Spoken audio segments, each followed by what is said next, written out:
ओम नमः शिवाय। हर हर महादेव। आज हम सुनेंगे श्रावण मास कथा के 16वें अध्याय की कथा। बोलिए शंकर भगवान की जय हो। पूर्व काल में एक श्रेष्ठ नगर वर्धमानपुर में वीर संत नाम से विख्यात एक ब्राह्मण रहते थे।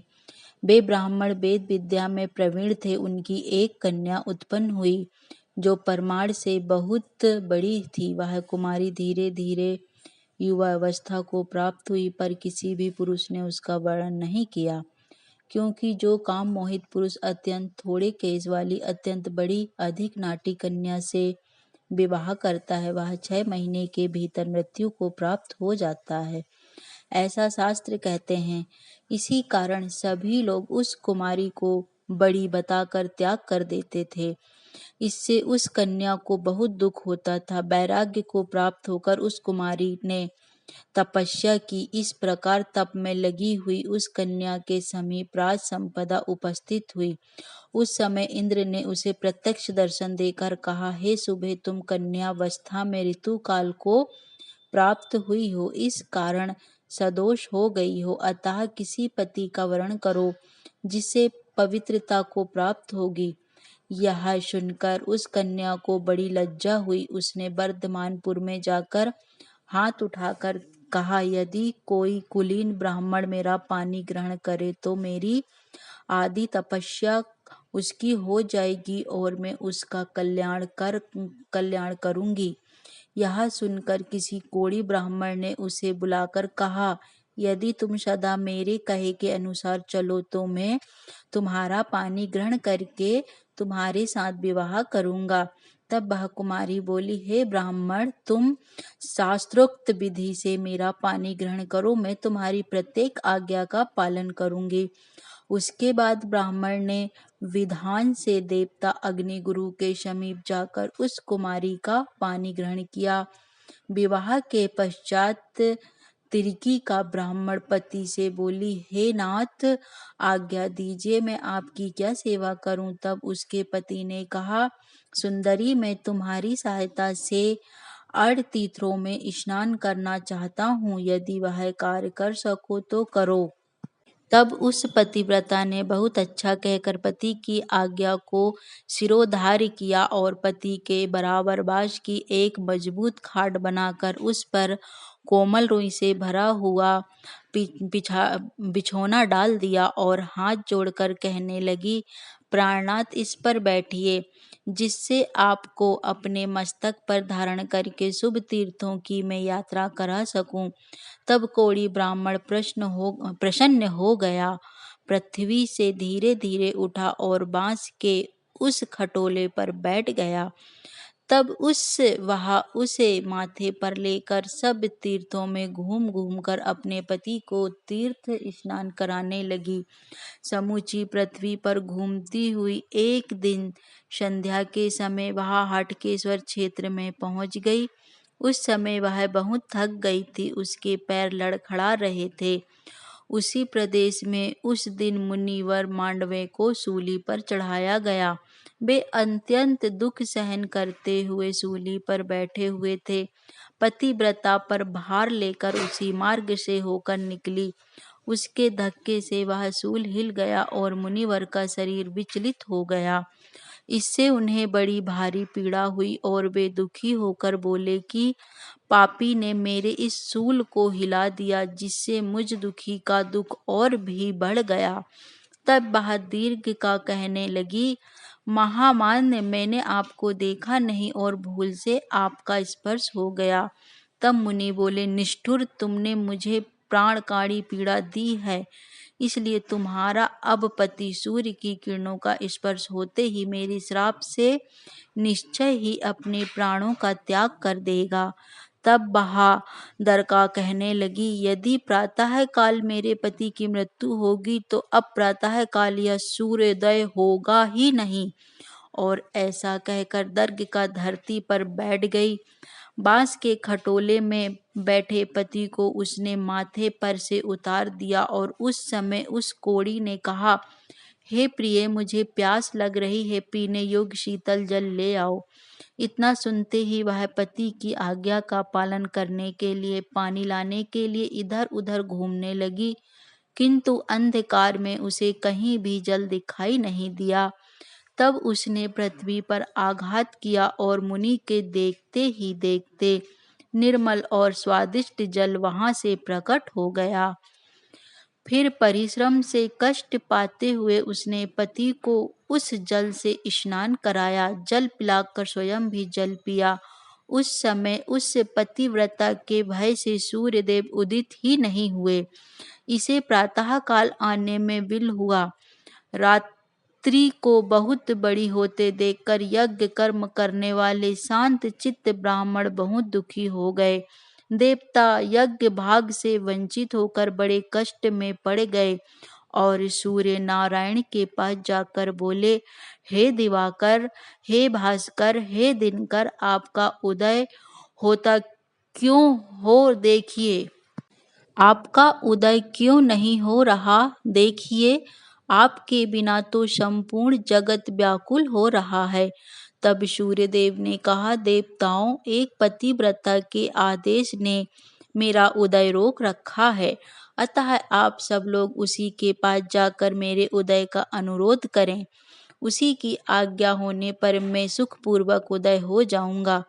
एक लक्ष्य अक्षम यज्ञ के अनुष्ठान से जो फल प्राप्त होता है, उसी को स्त्री केवल पति व्रत धर्म के पालन से प्राप्त कर लेती है। यह सुनकर देवता उस उत्तम क्षेत्र को गए और दीर्घ काल खड़े होकर कोमल वचनों से बोले, हे पतिव्रते, तुमने जो सूर्य का उदय रोक दिया है, यह अच्छा नहीं किया, क्योंकि इससे पृथ्वी पर शुभ कर्मों का अनुष्ठान रुक गया है। हे शुभे, तुम आज्ञा दो जिससे सूर्यदेव उदित हो सकें। तब दीर्घ काल की मुनि ने अकारण मेरे पति को श्राप दिया। जब मेरे पति ही नहीं रहेंगे तब मुझे सूर्योदय से, यज्ञ से, श्राद्ध से या दान आदि से क्या काम है। तब सभी देवता एक दूसरे के मुख की ओर देखकर दीर्घ काल, हे पदे, तुम सूर्य का उदय होने दो, तुम्हारे पति की मृत्यु भी हो जाए और यह मुनिवर भी सत्यवादी रहें। इसके बाद हम शीघ्र ही मृत्यु के मार्ग में गए हुए तुम्हारे पति को पुनः जीवित कर देंगे। उस समय तुम्हारे पति की अवस्था 25 वर्ष की हो जाएगी और तुम सुंदर रूप में अपने पति का दर्शन कर सकोगी। तुम भी 15 वर्ष की सी अवस्था से युक्त कमल के समान नेत्रों वाली होकर स्व इच्छा अनुसार मृत्युलोक में सुख का उपभोग करोगी। पाप रहित मुनिवर भी शूल भेद की पीड़ा से मुक्त होकर सुख के भागी होंगे। तब दीर्घ काल की ली उसकी हाँ कहते ही भगवान सूर्य बड़े वेग से उदित हुए। सूर्य की किरणों का स्पर्श होते ही कोढ़ी ब्राह्मण की मृत्यु हो गई, किंतु देवताओं के हाथों का स्पर्श पाकर वह पुनः जीवित हो गया। उसकी अवस्था 25 वर्ष की हो गई। जान पड़ता था जैसे दूसरे कामदेव वहां पर आ गए हों।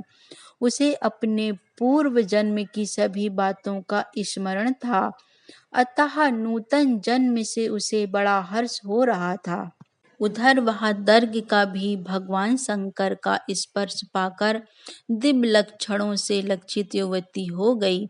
उसके नैना कमल दल के समान शोभा पा रहे थे, मुख चंद्रमा के समान मनोहर प्रतीत होता था। उसके बाद देवताओं ने मुनिवर को भी सूली से उतारा और कहा, हे मुनि, आपने जो श्राप दिया था वह वचन आपका सत्य किया। सूर्य की किरणों के स्पर्श से वह कोढ़ी ब्राह्मण मर गया। उसके बाद पुनः हमने इस स्त्री के साथ उसे तरुण जीवन प्रदान किया, अतः अब आप अपने आश्रम को पधारें। मुनिवर मांडवे को शूली पर चढ़ने का यह दुख क्यों सहना पड़ा, इसकी विस्तृत कथा हम अगले अध्याय में सुनाएंगे। आज की कथा यहीं पर समाप्त होती है।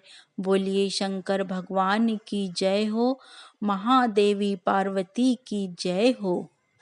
महादेव जी कहते हैं, हे पार्वती, दैत्यों का संहार करने के बाद भगवान विष्णु ने जहां अपने चक्र को धोया, वहीं 8 करोड़ तीर्थों को लाकर स्थापित किया।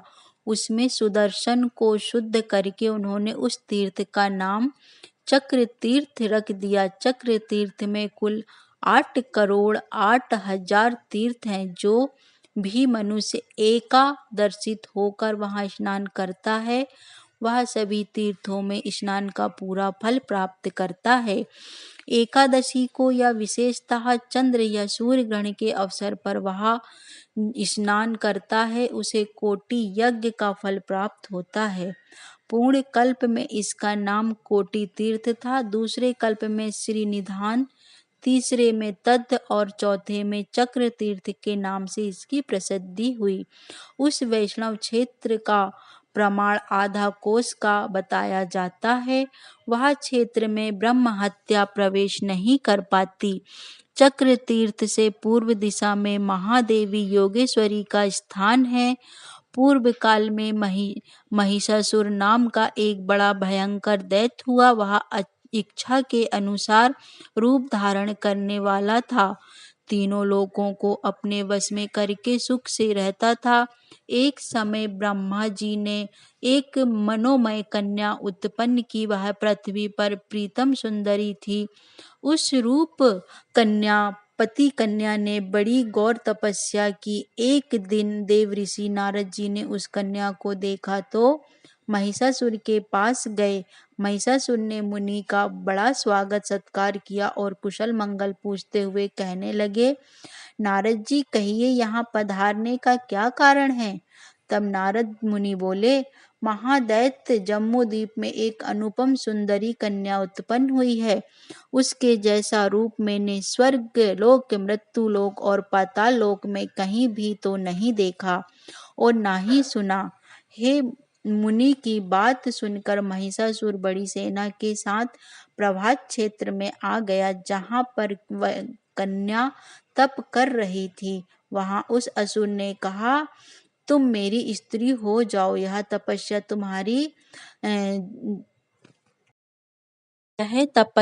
तुम्हारे यौवन के विरुद्ध है। उसकी बात सुनकर वह तपस्विनी हंसने लगी।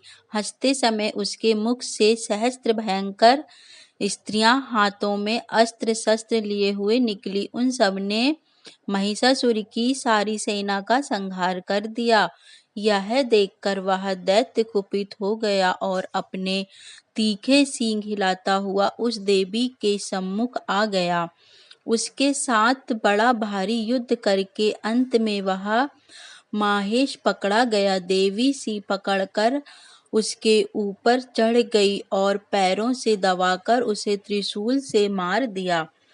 तलवार से उसका मस्तक काट दिया। महिषासुर को मारा गया देखकर इंद्र आदि सभी देवताओं ने प्रसन्न होकर देवी की स्तुति की। देवता कहने लगे, हे महान सौभाग्यशाली देवी, तुम्हें नमस्कार है। तुम गंभीर स्वभाव वाली हो।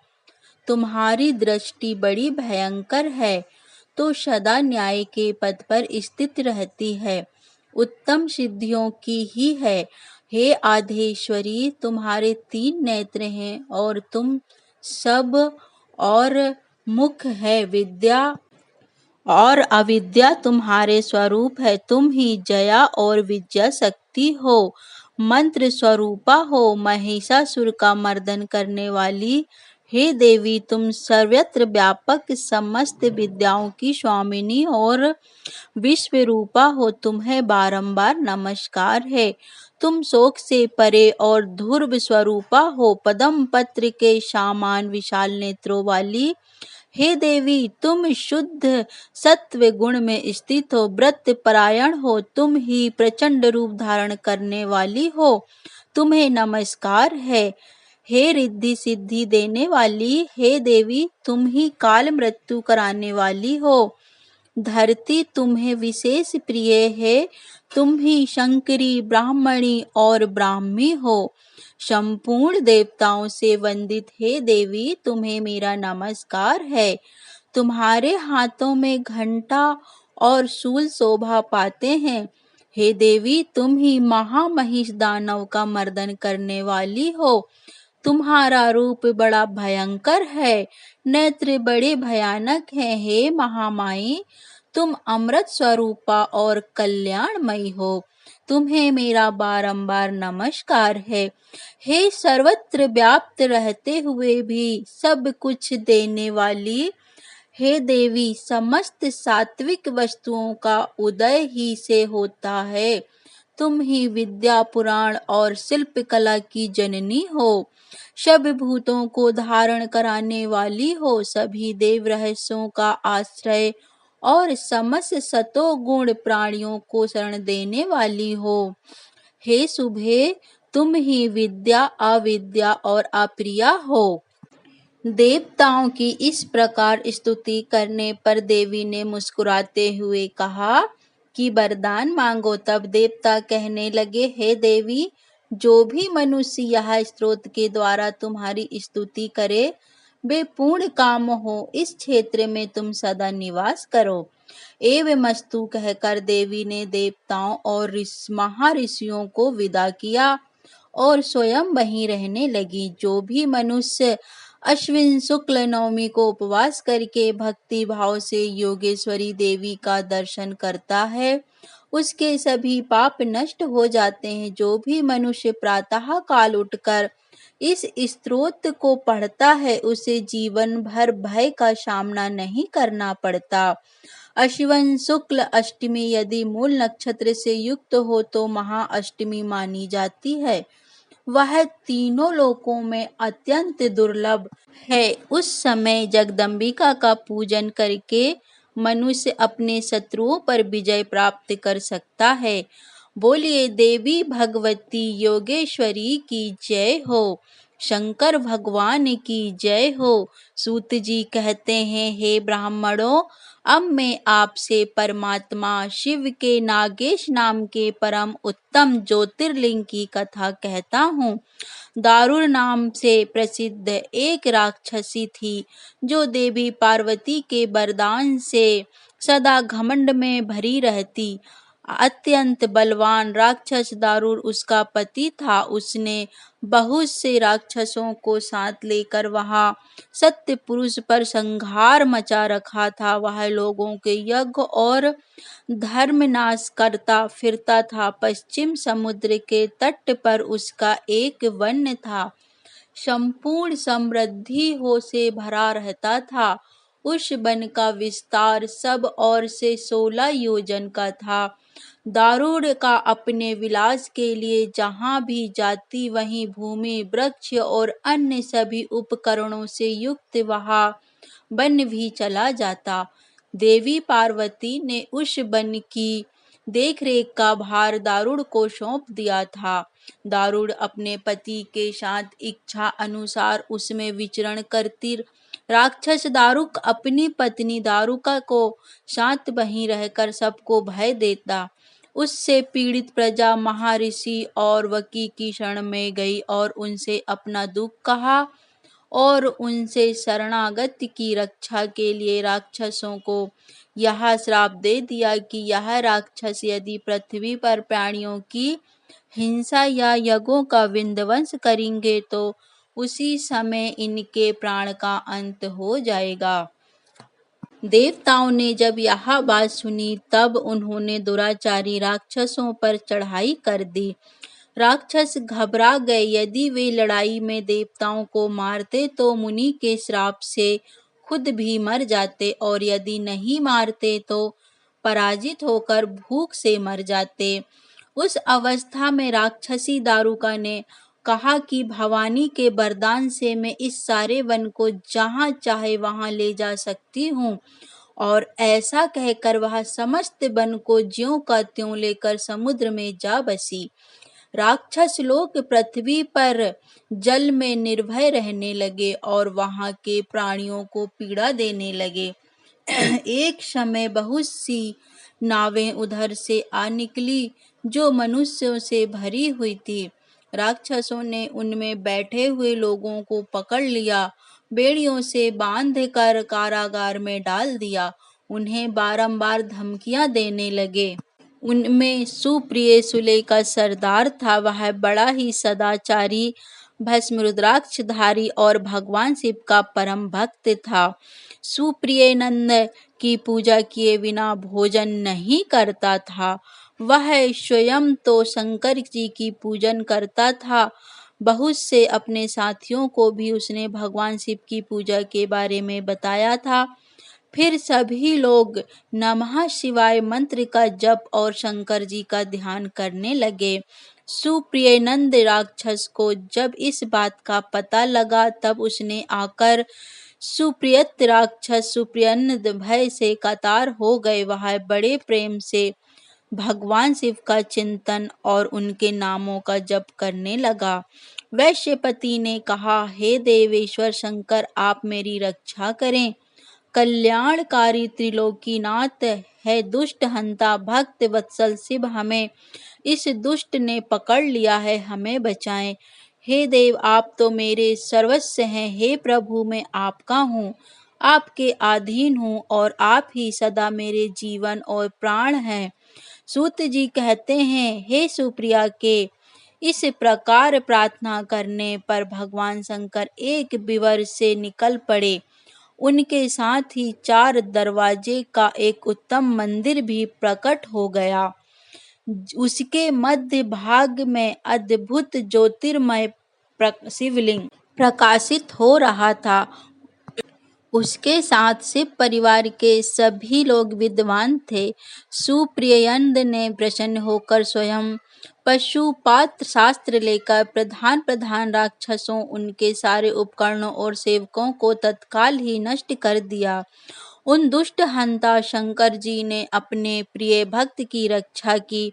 उसके बाद अद्भुत लीला करने वाले और लीला से ही शरीर धारण करने वाले शंभु ने उस वन को वर दिया कि आज से इस वन में सदा ब्राह्मण, क्षत्रिय, वैश्य और शूद्र, इन चारों वर्णों के धर्मों का पालन हो। यह श्रेष्ठ मुनि निवास करें। तमोगुण राक्षस इसमें कभी ना रहें। शिव धर्म के उपदेशक, प्रचारक और प्रवर्तक लोग इस वन में निवास करें। सूत जी कहते हैं, इसी समय राक्षसी दारुका ने दीन चीन से देवी पार्वती की स्तुति की। देवी पार्वती प्रसन्न हो गई और बोली, बताओ मैं तुम्हारे लिए क्या करूं। तब वह कहने लगी कि मेरे वंश की रक्षा करो। देवी ने कहा, मैं सच कहती हूँ, मैं तेरे कुल की रक्षा करूंगी। और ऐसा कहकर देवी भगवान शिव से बोली, हे नाथ, आपकी यह बात युग के अंत में सच्ची होगी, तब तक तामसी सृष्टि भी रहे, ऐसा मेरा मैं है। आप ही हूँ, आपके ही आशय में मेरी बात को प्रमाणित कीजिए, यानी सत्य कीजिए। यह राक्षसी दारुका देवी है, मेरी ही शक्ति है और राक्षस हो मैं बलिष्ठ है, अतः यही राक्षसों के राज्य का शासन करे। यह राक्षस पत्नियां जिन पुत्रों को पैदा करेंगी, वे सब मिलकर इस वन में निवास करें, ऐसी मेरी इच्छा है। तब भगवान शिव ने कहा, प्रिय, यदि तुम ऐसी बात कहती हो तो मेरा वचन सुनो। मैं भक्तों का पालन करने के लिए प्रसन्नता से इस वन में रहूंगा। जो पुरुष यहाँ वर्ण धर्म के पालन में पर हो, प्रेम पूर्वक मेरा दर्शन करेगा, वह चक्रवर्ती राजा होगा। कलयुग के अंत और सतयुग के आरंभ में महासेन का पुत्र वीरसेन राजाओं का भी राजा होगा। वह मेरा भक्त और अत्यंत पराक्रमी होगा। यहाँ आकर मेरा दर्शन करेगा और दर्शन करते ही चक्रवर्ती सम्राट हो जाएगा। सूत जी कहते हैं, ब्राह्मणों, इस प्रकार बड़ी बड़ी लीलाएं करने वाले दंपति परम हास्य युक्त वार्तालाप करके स्वयं वहां पर स्थित हो गए। ज्योतिर्लिंग स्वरूप महादेव जी वहां नागेश्वर कहलाए और शिवा देवी नागेश्वरी नाम से विख्यात हुई। वे दोनों ही सत्य पुरुष को प्रिय हैं। इस प्रकार ज्योति होके स्वामी नागेश्वर महादेव जी ज्योतिर्लिंग के रूप में प्रकट हुए वे तीनों लोकों की संपूर्ण मनोकामनाओं को सदा पूर्ण करने वाले हैं। जो प्रतिदिन आदर से नागेश्वरी के प्रारूप की इस कथा को सुनता है, वह मानव महापाप को का नाश करने वाले संपूर्ण मनोरथ को प्राप्त कर लेता है। बोलिए शंकर भगवान की जय। माँ पार्वती की जय। हे मातेश्वरी, आपकी सदा सर्वदा ही जय हो। यदि कथा अच्छी लगी हो तो मेरे वीडियो को लाइक करें, कमेंट करें, शेयर करें और सब्सक्राइब करना ना भूलें। ओम नमः शिवाय।